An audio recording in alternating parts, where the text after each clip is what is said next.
Infrared is one of the most important colors in Nike history, made iconic by classic releases like the Air Max 90 and Air Jordan 6. Now, that legacy continues with an upcoming Air Jordan 1 Mid that delivers a clean and subtle take on the legendary hue.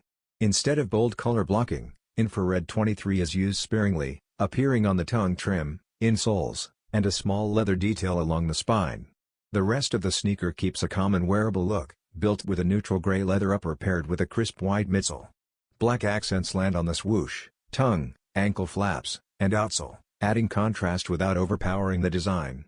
This balanced colorway makes the pair easy to style for everyday wear while still nodding to Nike's heritage. The Air Jordan 1 Mid-Infrared 23 is expected to release soon through Nike and select retailers in men's sizing, with a retail price set at $125 globally.